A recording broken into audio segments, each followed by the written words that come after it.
Welcome to Voice Rising with Kara Johnstad. Enjoy weekly conversations with leading luminaries, pioneering visionaries, singers, poets, musicians, and sound healers as we explore the profound role our voice plays on the path to self-realization and global enlightenment. The internationally acclaimed singer, composer, author, healer, recording artist, voice expert, creator of Voice Your Essence, and founder of the School of Voice, Kara Johnstad uses her extraordinary spiritual gifts to empower others. Everything in this world vibrates. Everything has a frequency. A pioneer in the field of voice work and transformational songwriting. Her breakthrough methods are helping thousands of people worldwide fine-tune their body-mind-spirit system and unlock the energetic frequencies of limitless creativity, health, and abundance. Share your voice, ask your questions, join in the conversation. Receive life-changing, positive transformation and rise together to create a sound world. And here's your host, Kara Johnstad. Hello, everybody. A very warm welcome to Voice Rising. Today, we're going to ask some great questions. For example, what does it mean to vivify our unique mother tongue? To make language come alive and let our imagination soar. And with me today is writer, poet, and fine artist Wendy Videlock. Wendy lives among the orchards on the edge of a canyon on the western slope of the Colorado Rockies, a 4-time recipient of the Keats Soul Making Prize and a 2-time finalist for the Rattle Prize. Her poems, reviews, and essays appear most notably in Poetry, Oprah Magazine, Hudson Review, Best American Poetry, Hopkins Review, Rattle, the New York Times, and American Life in Poetry. And today we're going to explore the landscape of language and how to use our vibrant imagination to discover our unique voice. Welcome, Wendy, to the show. Thanks so much for having me, Kara. You're welcome. Wendy, you have 2 new books coming out, as far as I can tell. One is a new collection of poetry, Wise to West, a poetry collection that you're going to release on November 4th by your publisher is Able Muse Press. And the second one is entitled The Poetic Imaginarium, A Worthy Difficulty, Essays and Poems on Language, Landscape, and the Imagination. And that is coming out on December 1st. 2 big works within less than 4 weeks. Impressive. And how does it feel? Do you feel like you're about to have a baby kind of thing? do you feel full and happy? You know, it is a little like having twins, isn't it? Yeah, a little bit. You know, it was kind of a fluke of time that these 2 books came out at the same time. It's through 2 different publishers. But in the, they've both been in pre-release for 2 or 3 months now, and I've been wandering around and reading from them and sharing some of my recent ideas. And the joy has been the community that, sharing one's voice sort of cultivates. Because if we're quiet, we're not cultivating community and friendship and relationship. And I suppose my part of what I've been sort of working on recently has been this idea of integration, all the aspects of the self that are coming together. So these 2 books kind of feel like they're embodying that idea. How would you describe the poetry collection Wise to West? What is the essence for you? Well, I think it's a kind of coming home. I grew up in Tucson. I have lived overseas, and I've lived in Las Vegas and now in western Colorado. So desert and high desert landscape has been my home mostly. And so Wise to the West is really a kind of homage to, what the desert teaches and what the desert espouses, and kind of the wisdom of the West, which is, a place, but it's also a very imaginative idea, this whole notion, go west, young man. This whole idea of how the West was won. In fact, my next book will be not how the West was won. Yeah. So just is explore the wildlife and the sort of flora and fauna that the West has been sort of teaching me all of these years. You talk a lot about the importance of naming things, of knowing where we are, of paying attention to our environment. Would you like to read one of your poems? It's called, I believe, Landmarks, and it very much shows what you're talking about. This beautiful place where you're living at in the moment. All right, I certainly would love to. Thank you. Landmarks. You're welcome.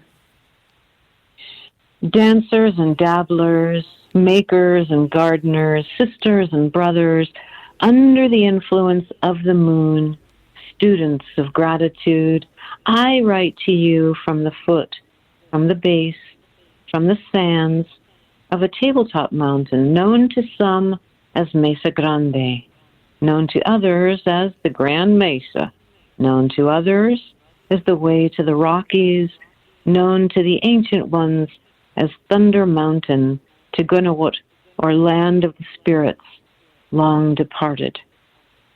It is said that wisdom lies in places. This red rock land, once an ancient seaway, has been known by Allosaurus, Inoceramus, Ute, Hopi, Bighorn, Lion, Hummingbird, Hawk, is shaped by column, terrace, butte, bluff, and blaze, is formed by the Rhone Plateau, lava flow, slick rock, globe mallow, Mancos shale, juniper, and sandstone. This place on earth is also marked by human greed and cruelty, by broken creed and tragedy, by western wind and sprinklings of recovery. Today, this great valley is known as the place where the peach and the grape will grow, is known for its $1 million breeze, is known as the confluence where the Gunny and Colorado rivers join and have fallen low. We gather here together in this place, in this life, in this world, to endure, as William Blake would say, the beams of love, to deepen our understandings of currency and cultivation, of language and of cessation, of story and of invocation, and of time with its traces and its wisdom, which is said lies in places. Which is said lies in places, the language of the land. Talk to us about the importance of naming things. I've deepened a little bit this enchanting practice from the Celtic tradition, and I think you do have it in Colorado where you're naming all these great stones and places and rivers and markings. So what does that mean for you to really know the land? Yes.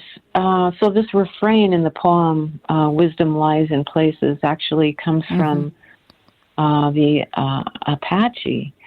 And I was reading a book. It was an anthropology book on how justice was sort of doled out in Apache culture, and very often what would happen is if somebody sort of did something that was considered outside the bounds of, proper human behavior, an elder would take the person, the offender, on a walk, would take them to a specific place and sit them down and tell them a story, what we might call a cautionary tale. And because it was very much this notion that this is what happened here. Here's a story of something that happened here to somebody who did a similar crime or broke certain moray. And because there was a kind of a pilgrimage involved, that you had to go to this place, the thing that was repeated in this book was that wisdom lies in places. You take the person to a place where the land tells its story through the elder. And I just thought that was a powerful, really potent way to think in terms of, what you've done. Like if you've done something that was unkind or you did something that was cruel, then this was a place for you to come and hear about others who had done the same thing and what their fate was, and how they were punished or how they changed their ways. And so that the poem kind of pays homage to that notion of allowing the land to tell its stories through us.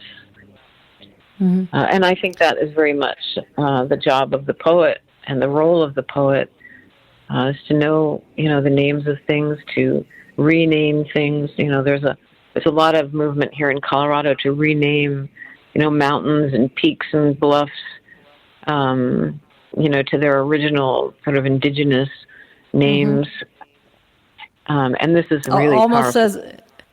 Almost as if the name was stolen in a way, right? It was named. I mean, it'd be as if we have a name that we come with and that we identify with and that we walk with, and then suddenly somebody comes and just says, your name is Mary, or your name is... I mean, it happened in a lot of cultures, right? It does happen. And so it's a beautiful thing to bring it back to the origins. Wendy, besides writing beautiful poetry, you also are a fine artist. You're a visual artist. And I was curious about the connection for you between capturing images with color on the paper and the connection to the poetic imagination. I mean, imagination and images, it's the same root, right? And do you see it as a hand in hand? Do you see it as a conversation at times? I do. I think it was Joni Mitchell who said, she is a writer and a painter, and she called it crop rotation. Nice. You use up the nutrients in the soil, and language can be very tricky. And so, sometimes we want to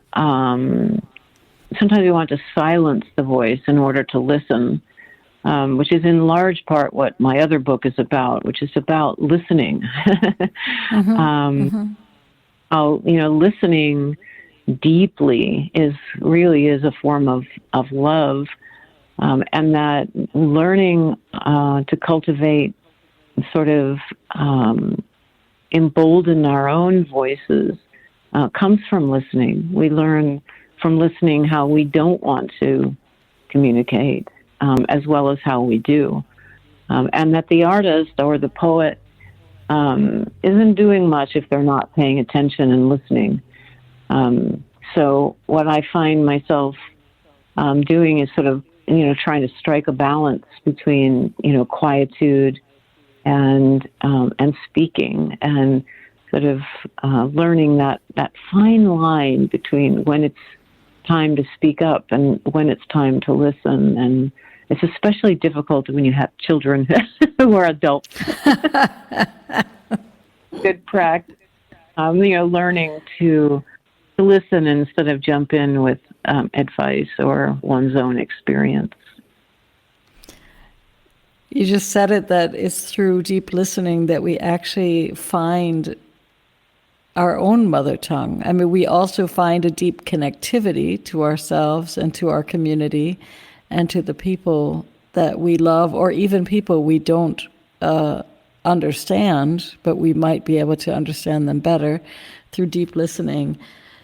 You've written, I love this line, you wrote that in the second book we mentioned, this coming out in December. You wrote, "The tongue and all its implications, taste, thirst, voice, nurture, nature, the sensual language, and the endless search for the mother tongue has been your passion since you were very, very young."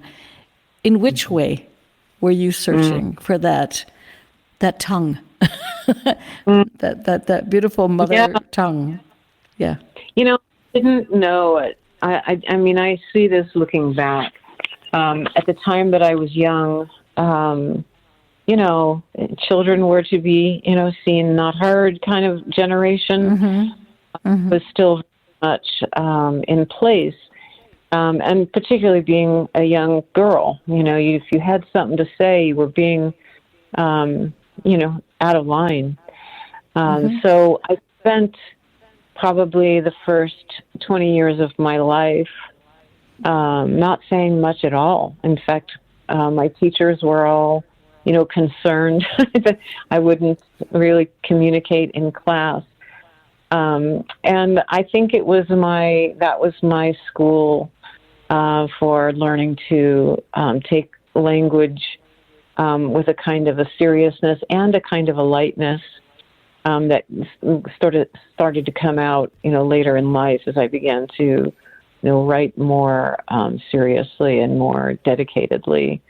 But that quietude, only really it took a trauma for that quiet, that blanket of silence. I say in the book that the first language I acquired was silence.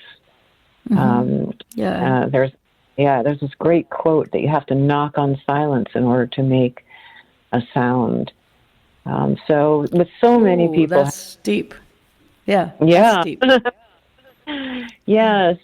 With so many voices being silenced throughout history, and that it's almost as though this is a time where, having been silenced for a long time, lots of voices are making their way into our ears for the first time. Yes. Wendy, we're going to take a very, very short break, and we're going to be back very soon and explore more about poetry, language, and finding our unique voice.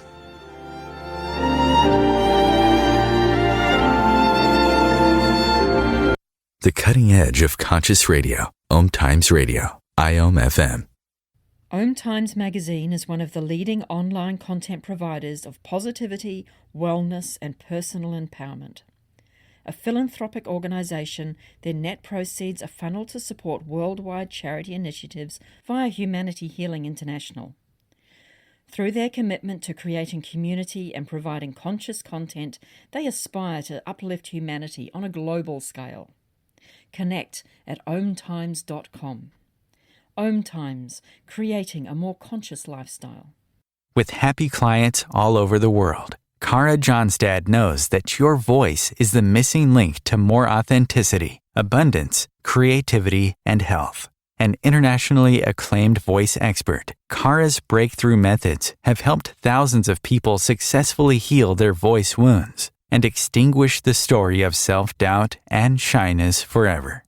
Join in group trainings, attend online sessions, schedule one-on-one time, and invite Kara to work with your organization and community. Get started today. Go to www.karajohnstad.com and receive a special guided meditation designed to fine-tune your inner voice and welcome you on the voice journey. This is Kathy Beal, host of Celestial Compass, featuring astrology you can use. Celestial Compass points you to what's going on in the sky and what you can do with it down here on Earth. We also explore fun, effective, and cosmic tools for navigating this adventure we call life. Join me the first and third Monday of the month at 5 p.m. Eastern Time for Celestial Compass. It's enlightening, entertaining, and empowering. If I could be you, and you could be me, for just 1 hour, if you could find a way to get inside each other's mind, walk a mile in my shoes. Walk a mile in my shoes. Walk a mile in my shoes. We've all felt left out, and for some, that feeling lasts more than a moment. We can change that. Learn how at belongingbeginswithus.org. Brought to you by the Ad Council. Walk a mile in my shoes.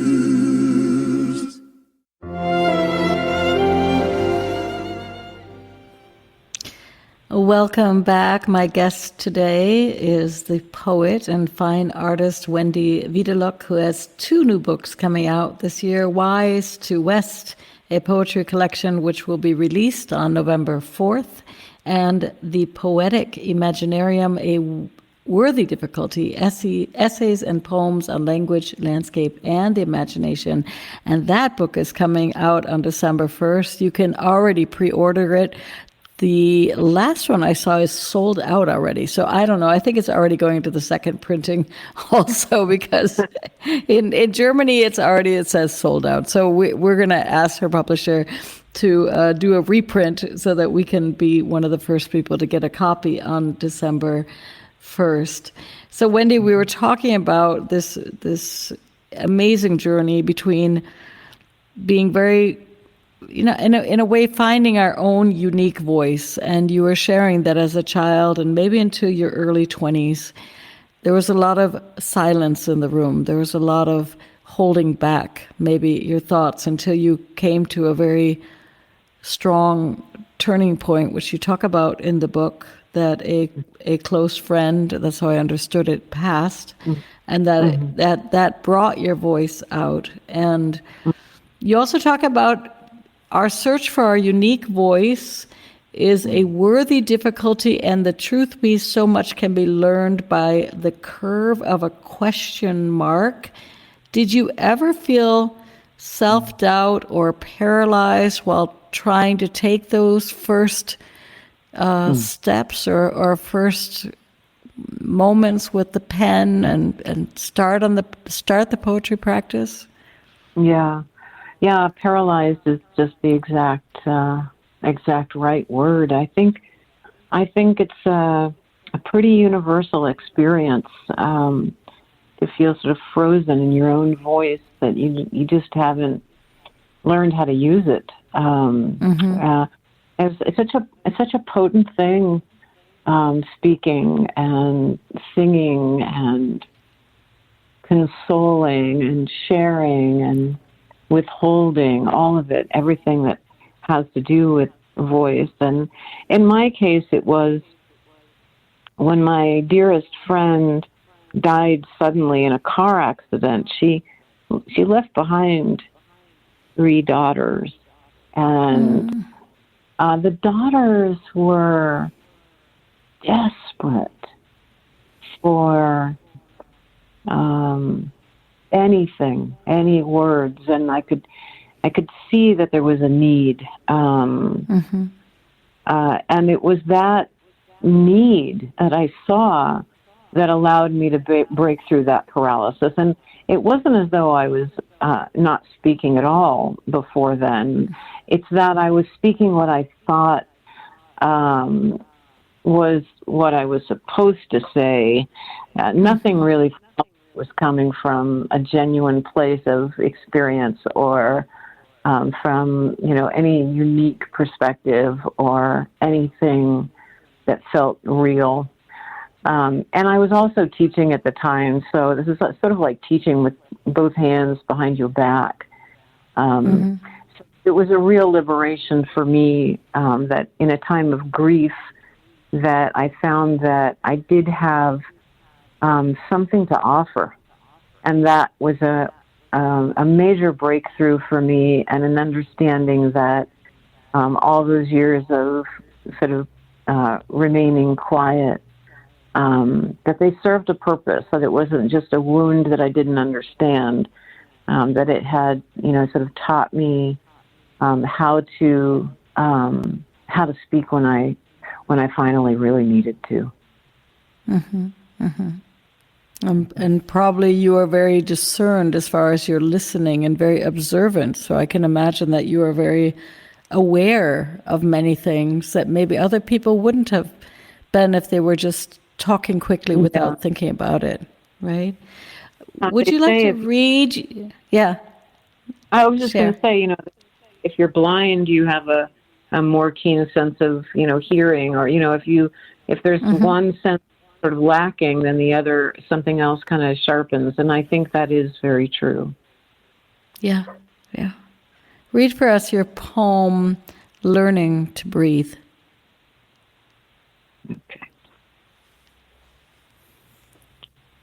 This was another one that, this story that I was telling you about that happened, 30, 40 years ago. And this learning continues. We're always learning, because I went from, sort of learning to use my voice to probably too much activity and too much going and, too much producing, and then coming back to another kind of quietude in learning to breathe, really. Learning to breathe. Suddenly, between my ears, a slew of fears, a score of closed windows and doors, a corridor fraught with toxic talk, where words produce within the chest a panic fest, a crisis crest, and then a deep breath, an aperture, the signature reminder that the body is home, and the beginning is the same as a nonce form or a summer storm, not an erasure, but a departure from the norm.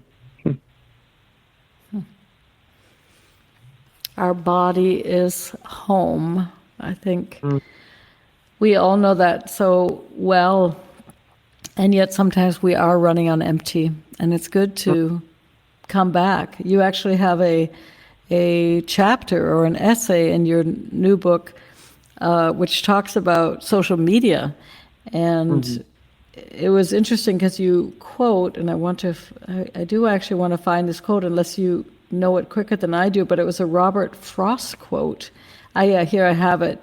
Robert Frost cautions the poet one must be a little secret in order to secrete. And I love that so much, because it's my own experience. In the last 6 months, I've actually found someone to do my social media for me. And until then, it was like 10, 15 years on social media, figuring out the quotes and the content, and it's always the content and more content. And I wasn't content actually doing all this content. And I felt as if I was absorbing so many other different voices that I was losing the connection to my own, actually, as a songwriter and as a poet. And what is your experience? Because that was my feeling. It's like when I'm not there, I feel like I'm getting closer to my own rhythms, my own quirkiness, my own prolific, beautiful wisdom, and my zaniness all mixed in one. But as soon as I'm there, it's like I'm just reading so many different lines, and they're all inspiring, and I get so scattered. I actually didn't find you on Facebook, amazingly enough. Maybe you're there and I just didn't find you. Is that your experience with social media, or how do you go about pushing, the famous word, pushing your work, and simply being a magnet and allowing the people to come who resonate with you, and just trusting in that resonance field? Yeah, it's such a crucial. We can't live with it. We can't live without it. This social media business. Yeah. I tell you, this is something that has been coming to fruition probably within the last year, and that is this notion that. So I'm on Instagram and social media and YouTube, and I discovered that if I treat those different media as artistic as anything else, then I don't resent it as much. Now that means that I'm not spending nearly as much time scrolling, but when I do post or promote, then I do it as though it were an art project that I was doing, in my home, at my desk. And that is, I think about the words I'm going to use, the images I'm going to share, the way that I'm going to present something in the same way that I would with a poem.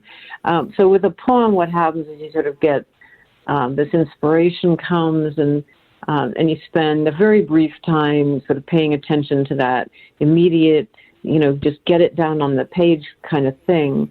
And then you spend a lot more time looking at it and wondering what it means and which direction it wants to go. And then you kind of go back in and it kind of guides you. And I have found the same thing is true of social media, that if I have something to share or something to promote, it's not going to take me 2 minutes. It's going to take me a little time to figure out exactly how I'm going to do it. And so in that way, it's not so much a distraction as it is another creative outlet.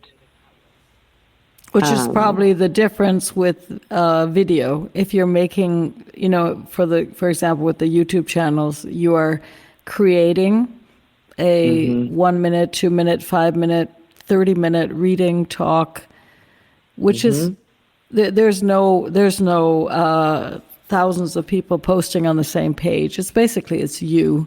People come to you, right? I can imagine that. Yeah. Maybe that's it. Maybe that's a golden nugget. Maybe I should. I should move to videos. Exactly. Well, because there is an intimacy. There is an intimacy that it seems to be a missed opportunity, which is one of the reasons I wrote that essay. And in fact, in the essay, I say that the only of all the social media town squares, the only one that seemed less toxic was the one that eventually became called the most toxic. But it's really the way that you use it. For instance, I'm not a 20-year-old girl still struggling with body image, but to a 20-year-old girl, it's a different experience. So I'm an older woman artist and writer, so that my feed is not filled with beautiful young girls, it's filled with art and poetry. So, the way that your feed looks, you can really tailor it to your interests, right? And then I sort of have this, this is just an artistic kind of way of looking at the world, and that is when you look out on your Facebook feed and you say to yourself, what's missing here? And then you become the thing that you think is missing. And so nice. It's a really nice way, instead of thinking, what do these people do? It's like so inane what's being discussed, and, it's so shallow that, yes, it's all of those things. But instead of my feeling overwhelmingly, judgy about it, instead try to figure out what can I offer that isn't being offered. Yeah, I never felt people were shallow. Luckily, I have incredibly inspiring people in my circles. So I always was very inspired by the poetry and by the quotations and by the images. It was a place of actually great nurturing also. I just know that we can, as artists, sometimes lose that precious. I like that quote. Sometimes it's as if sometimes the seed needs to be covered in darkness. Everyone is reaching towards the light. Yeah. Everybody wants to go out into the light. I think Jung said that, right? He said, "I give birth to light because my nature is one of darkness." Right. Which which also brings me to this thought. If our world is considered in the moment to be many people say it's in a very dark place, what is the light that we are striving towards as a humanity? Well, I'm very big on this idea of evolution not being something that's happened in the past. Yeah. So it just seems to me that that when you're in the middle of a process, whether it's writing a poem or evolving as a soul, or just evolving your understanding, your place in the world, that when you're in the middle of it, to go back to Jung, he said, how can you see the lion when you're in the lion's belly? So whatever it is, we're in the center of it. So it's very difficult for us to know anything. But what I have found is sort of helpful is to think in terms of that, every minute, that you're alive, is meaningful because the only thing that we sort of know doesn't change is energy. So if the energy that we're emitting or the energy that we're cultivating just in our everyday lives is a generous one, then it seems to me that that's an evolution from, what I was experiencing as a younger person or even 10 years ago, that, it just feels like, okay, yes, there are setbacks. Yes, we go 2 steps forward, 2 steps back, collectively and individually. But if we're kind of, paying attention to, that old, be the change you want to see in the world, then we become a lot more patient with the frustrations of the world. Yes, and with our own sort of backward movement too. That light that you speak of, it seems to me like, who knows what happens, in the future, but it seems to me that the planet could turn into a sun, or it could just sort of vanish. But that if we are kind of feeding into a more positive energy or creativity rather than destruction, then that light is collective and individual. It just seems to me that kind of is an idea that's worth pursuing in one's work. Let's carry that idea into the break, feeding creativity and not destruction. Love it. We're going to take a very, very small break, and then we're going to be back with Wendy Videlock.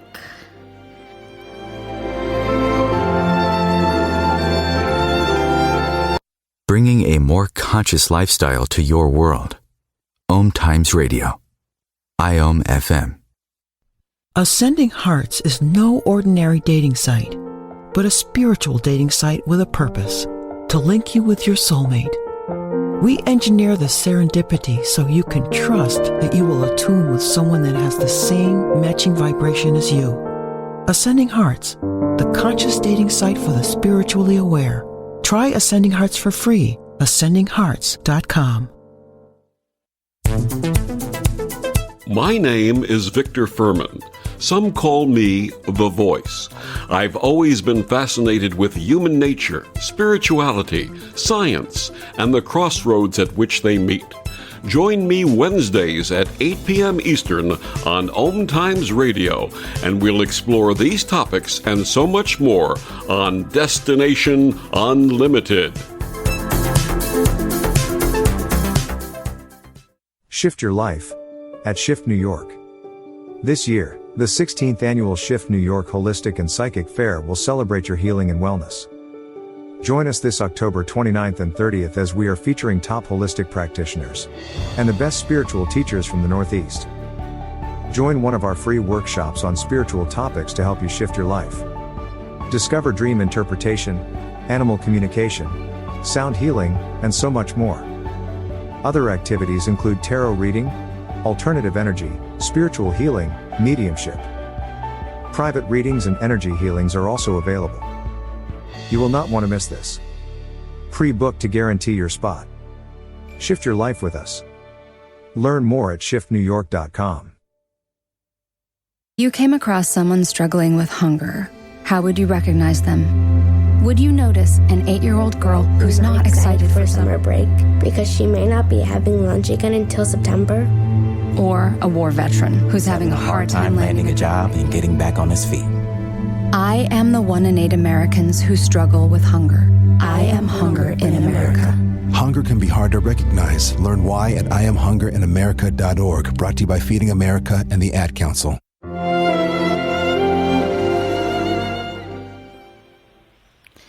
Welcome back to Voice Rising. Today my guest is the poet and fine artist Wendy Videlock, who has 2 new books coming out this year, Wise to the West, a poetry collection, and also the Poetic Imaginarium, a worthy difficulty essays and poems on language, landscape, and imagination, which is going to be coming out in time for Christmas and Hanukkah and holiday gifts. Wendy, pretty amazing. I love it very much. You gave us a great reminder in your book. You said, just as religions teach a string of practices, so too is medicine or law or poetry practiced.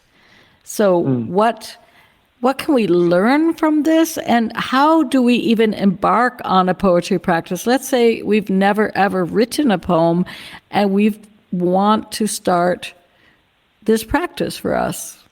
What would your tips be? I think, let's widen it to creative practice instead of necessarily poetic. Because a lot of people are daunted by this whole notion of poetry, and sometimes if we start with something else, then we move into poetry a little more easily. But people think of poetry as this intellectual exercise, and it really is much more physical. People think of painting as a very, sort of craft-driven thing. And that, too, is very physical. So if we move back to sensation rather than thought, then we have much more, we have a much better chance at playing. And it's really about playing. So if we tell ourselves, well, we were born with creativity and then we probably got it beaten out of us at some point, somewhere along the line, we thought, oh, we're just not good at this. And so what I do is I really encourage journaling. And so we get a journal, you try to get one that doesn't have any lines in it so that you can doodle. When people ask me what I do, I generally say I doodle. I am doodling. It's a lot less daunting than saying, oh, I'm a poet, or oh, I'm an artist. Or these days I've been saying, when people ask me what I do, I say, well, I spend a lot of time observing impermanence. That takes out of my day. I mean, once you start paying attention to the fact that everything's changing, then you're really tapped into the artistic process, because artistic process is really about recognizing that everything is in constant change and shift. So what I do with my students... I was going to say in transformation often, right? That we can... Things are in shift, and they can transform into different forms or shapes, or even poetry lines. It doesn't have to be, with rhymes at the end. You can have inner rhymes. You can have no rhymes. You can have. I mean, it's a transformation of things. Yeah, beautiful. Yeah. So what else do you suggest? I tell students, get yourself a journal, one that you enjoy touching, and then right away scribble in it, because otherwise it's like a big blank page that you're really scared of. And so if you just start gluing in a greeting card that somebody gave you, or you glue in a receipt for something that you bought that you enjoyed, or you glue in a ticket to a concert you went to, then you start to think of it like as a scrapbook, and you're not trying to create a masterpiece. Then you start writing down ideas. Then you start, doodling.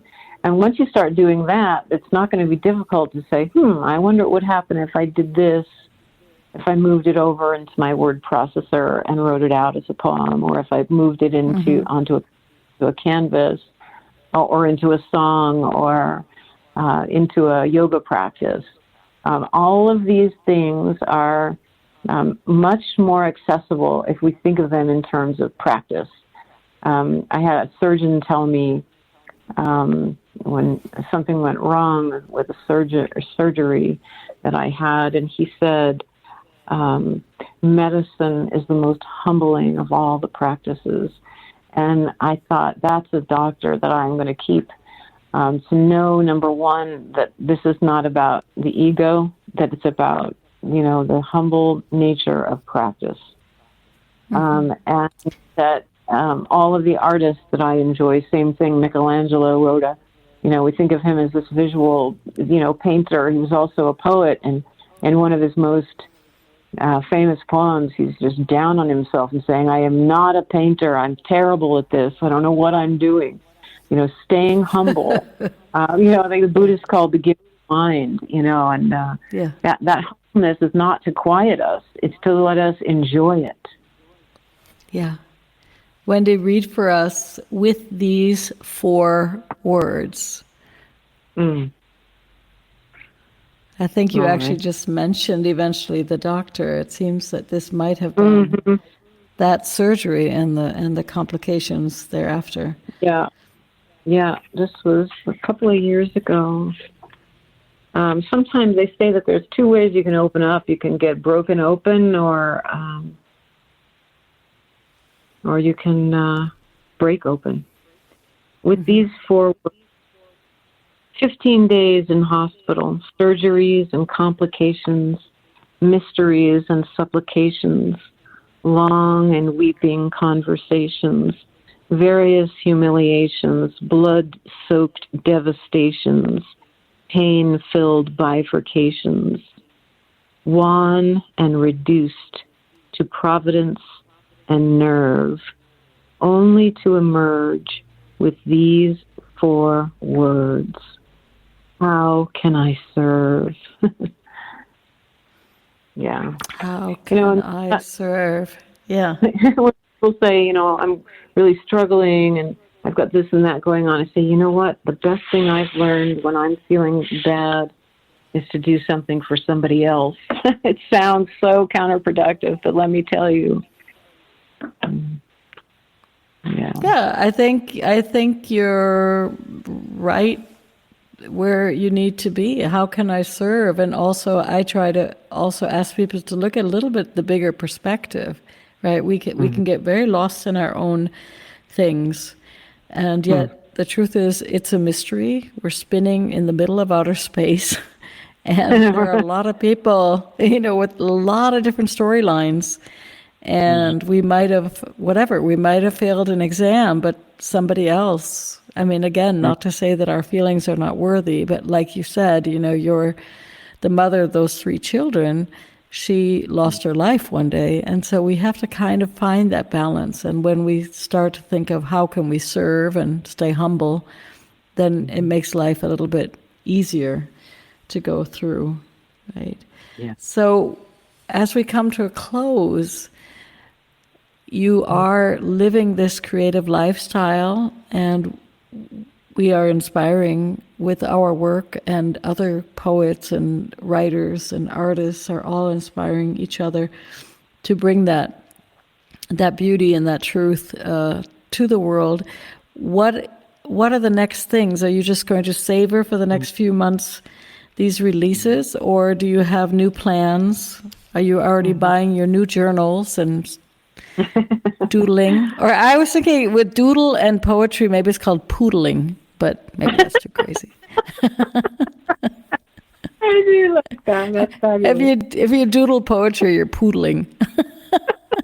It's a good one. We could poodle into a verb. I think that's terrific. Yeah, we're poodling.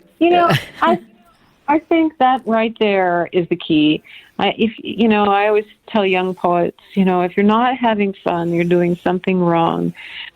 People think that poets are so serious, and yes, we're death obsessed and love obsessed and all of that, meaning obsessed. But the point is that we're actually playing with words.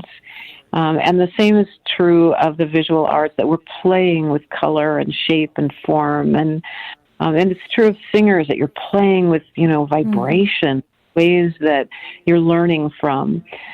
So if you think of whatever it is that you're going to play with, think of yourself as having a good time. And really, I suppose I feel that I'm on to the next thing. And I've been doing these book tours, and now I'm kind of on to the next thing. And that's another thing the creative arts tell us or teach us, is not to get too attached, to a project, because the most important one is the one you're working on right now. Yeah, and it's often, I know this as a singer-songwriter, it's often that we finish those songs by the time they get released. It is sometimes many months, if not years. These are long, people know this also with film, right? It takes a very long time to get a film out into this world. And so it's good for us to continue to nurture that project, but we have to move on and be in the next project, because those poems that you wrote for these books, some of them I'm sure were finished, at least a year ago, correct? Yeah. Oh, yeah, absolutely. And that's, It was 7 years since the book before this, so some of them would have been 7 years. Yeah. Yeah. Beautiful. Beautiful. So what are your, I guess, let me look for one sentence that you actually ask. Where was it? You have a question that you asked here. Answer this question for us, because it's coming from you actually, and I'm just mirroring it back to you. The most important relationship you will ever have in this life is with blank. Fill in the blank. Yeah, your inner demons, my inner demons. Yeah, I think all relationships will spring from that. I have to say, though, I kind of got that notion from Jung, who says that the relationship with the self is the most important one, because if you're not being honest with yourself, you can't be honest with others. If you're not, working with shadow with yourself, then how can you deal with somebody else's shadow? So yeah, in the arts we call it a daemon, D-A-E-M-O-N. It's a William Blake. Yeah. And we say also, right, where there is shadow, there's light, which means where there's a big shadow, there's luckily there is some light in there, so we don't need to drown. We can remember that it's always in a balance, the shadow and the light. Share with the people before we close your homepage or where they can read your blogs, where they can get in touch. www.Wendy Videlock, or you can just Google my name and follow down the rabbit hole. Follow down the rabbit hole. Are you teaching now online classes? Are you doing any kind of poetry classes online? I am right now taking a little break. I just came off of 3 or 4 months of being really out there and really visible. And, with the fall, I kind of take my cue from the seasons. It's time to calm, and I come in a little bit and integrate. Nice. Love it. I thank you very much, Wendy, for being with us here today at Voice Rising, for sharing your wisdom and your playfulness. Everybody who's seen your work and who has read your poetry, it is this beautiful blend of play and profound wisdom and naming of things that gets us, that enraptures us. That's enchanting. So I thank you. Thank you so much for your good works, Kara. Have a great day. You too. Bye-bye. Bye-bye.